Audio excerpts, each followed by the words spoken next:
Hello everyone. This is your mentor Ekta. I welcome you all on YouTube platform of CC Academy. CC Academy के YouTube platform पर आपका हार्दिक हार्दिक स्वागत करती हूँ मैं। और आज है सैटरडे और आज हम यहाँ पर डिस्कस करते हैं बीएड वाला पोर्शन जो कि पीजीटी एग्जाम्स में आता है। आई होप आपको ये जो सीरीज़ है पेपर 1 की ये बहुत बहुत हेल्पफुल हो रही होगी। साथ में पेपर 2 का जो बीएड क्वेश्चन है, बीएड के जो 20 क्वेश्चन आते हैं वो भी हम डिस्कस कर रहे हैं ताकि आपका जो है ओवरऑल जो है तैयारी हो जाए, दोनों ही पेपर में आप अच्छे से मार्क्स जो हैं ले पाए हमारी हेल्प से। और मैंने देखा है कि जो हम पेपर 2 के बीएड पोर्शन तैयार कर रहे हैं वो क्वेश्चन रिपीट हो रहे हैं, तो जितने भी सैटरडे की वीडियोस रहेंगी वो आप ज़रूर एग्ज़ाम में देख के जाइएगा ताकि जो है आपकी हेल्प हो सके, राइट। चाहे वो अभी इकोनॉमिक्स का पेपर हुआ, इंग्लिश का पेपर हुआ, पॉलिटिकल का पेपर हुआ, कॉमर्स का हुआ, मैथ्स का हुआ, फिजिक्स का हुआ, हिंदी का हुआ, उन सभी में जो है क्वेश्चन रिपीट हो रहे हैं, तो इन क्वेश्चंस को ज़रूर देख के जाइएगा।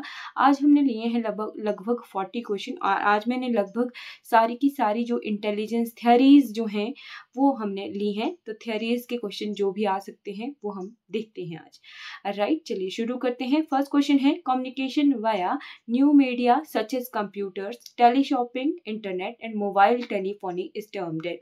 तो इसे कहते हैं इंटरेक्टिव कम्युनिकेशन। सेकेंड है classroom communication of a teacher rest on the principle of, जब भी जो है टीचर ब्रेक लेके, पढ़ने से ब्रेक लेके बच्चों से बातचीत करता है तो उस ब्रेक को जो है किस प्रिंसिपल के तहत का किस नाम से पुकारा जा सकता है, तो उसे कहते हैं एड्यूटेनमेंट, राइट। यानी जब भी ब्रेक हो तो आप बच्चों को कुछ इस तरीके की चीज़ें बताएं ताकि जो है उनकी एजुकेशन भी हो और उनकी एंटरटेनमेंट भी हो, तो उसे एड्यूटेनमेंट नाम से जाना जा सकता है। Third question, blank is important when a teacher communicates with his or her student, तो उसे कहते हैं एम्पैथी। बी ऑप्शन करेक्ट है। Fourth question, which one is the highest order of learning, तो हाईएस्ट ऑर्डर ऑफ लर्निंग जो है D है, conditioned reflex learning. D option correct है, राइट। फिर उसके बाद fifth question, a person can enjoy teaching as a profession when he commands respect from student, तो ये जो चार ऑप्शन है इनमें से ये है कि हैज़ कंट्रोल ओवर स्टूडेंट, नहीं। Is more qualified than his colleagues, नहीं, ऐसा कुछ नहीं है। Is very close to higher authority, no. अगर जो है टीचर एंजॉय कब कर सकता है अपने प्रोफेशन को, जब बच्चे भी उसकी रिस्पेक्ट जो है दें, बच्चे रिस्पेक्ट टीचर को, साथ में बच्चा टीचर जो है इस तरीके से पढ़ाता हो कि जो स्टूडेंट्स हैं वो उनकी रिस्पेक्ट करें, राइट। उसी वजह से जो है टीचर अपनी टीचिंग को या टीचिंग प्रोफेशन को एंजॉय कर सकता है, right. Six question, a diagram speaks more than 1000 word, the statement means that the teacher should use teaching add in class, तो ये तो सीधी सी बात है कि अगर कोई डायग्राम बनाई जाए और कुछ जो है पढ़ाया जाए थ्योरीज के बेसिस पे, तो डायग्राम से पढ़ाया हुआ ज़्यादा इजी लर्न रहता है, राइट, क्योंकि वहाँ पे दो से ज़्यादा जो है हमारे सेंसेस यूज हो रहे हैं, जो है पिक्टोरियल फॉर्म में हम लर्न कर रहे हैं, तो वो ज़्यादा सेंसेस की वजह से जो है लर्निंग अच्छी होती है। तो इसी वजह से a diagram speaks more than 1000 word, सीधी सी बात है कि टीचिंग में जो है एड्स जो होती हैं उनको जो है क्लास में ले जाना ज़रूरी होता है। Seventh question, in the classroom the teacher sends the message either as words or images, the students are really, तो अगर इमेजेस से टीचर कुछ बता रहा है, कुछ शब्दों से बता रहा है, तो स्टूडेंट्स उस चीज़ को समझते हैं, डिकोड करते हैं और डिकोडिंग के हिसाब से समझते हैं उस चीज़ को, तो स्टूडेंट जो है उस फेज में डिकोडर का काम कर रहे होते हैं।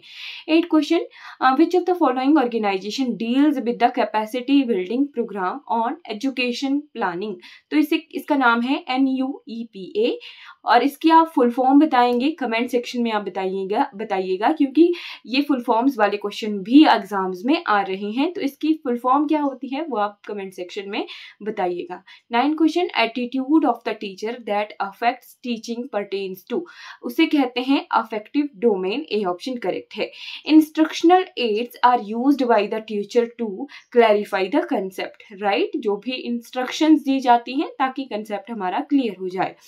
11th question, maximum participation of student during teaching is possible through, जब हम किसी चीज को डेमोन्स्ट्रेट करते हैं तभी जो है स्टूडेंट्स की ज्यादा पार्टिसिपेशन होती है। तो यहाँ पे डेमोन्स्ट्रेशन मेथड में सबसे ज्यादा पार्टिसिपेशन होती है स्टूडेंट्स की। बी ऑप्शन करेक्ट है।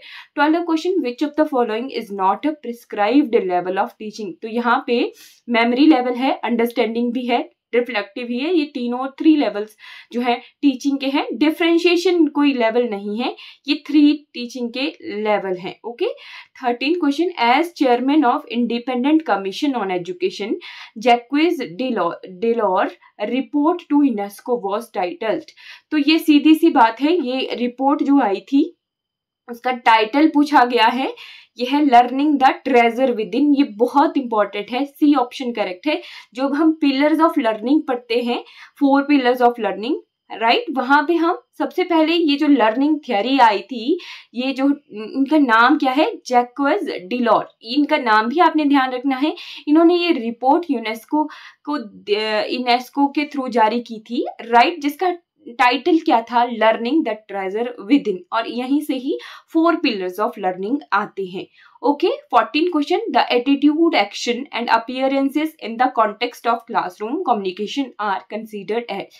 तो जहां पर कुछ चीजें एक्शंस किए जा रहे हैं, अपीयरेंस से, एटीट्यूड से हम जो है किस तरीके से कम्युनिकेट कर सकते हैं, तो वो एक तरह से non verbal form of communication होता है। बी ऑप्शन करेक्ट है। 15, inquiry training model was given by. Inquiry training model किसके द्वारा दिया गया था, सचमैन के द्वारा दिया गया था। बी ऑप्शन करेक्ट है। अब हम थोड़ी सी थियरीज देखेंगे, कुछ जो है साइकोलॉजिस्ट रहे हैं, उन्होंने कौन कौन सी थियरीज दी हैं, उनके नाम देखते हैं। कार्ल रॉजर वॉजर, इनका ये थे humanistic psychologist. A option correct है, राइट। फिर उसके बाद है Allport believed that trait could be organised into 3 level, that is, तो 3 लेवल कौन कौन से हैं, cardinal, central and secondary. D option correct है। Who developed the Gestalt psychology theory of learning. तो इनके तीनों के तीनों जो ये नाम है, इन तीनों ने ही ये साइकोलॉजी थ्योरी ऑफ लर्निंग दी है। Who is an arc advocate of trait theory of personality. तो ये जो है एल्पोर्ट के द्वारा दी गई है, trait theory of personality. 20th question, who advanced the concept of creative self. Creative self जो है, किसने ये कंसेप्ट दिया था, as the most essential aspect of one's personality. तो ये किसने कहा था, एडलर ने कहा था। बी ऑप्शन करेक्ट है। 24th, the idea of unconscious motivation is one of the major contribution of the psychologist. तो ये फ्रेड ने कहा था, राइट। ए ऑप्शन करेक्ट है। Who was the chief proponent among the type theorist of personality to advance a psychological personality type. तो ये Karl जंग ने कहा था।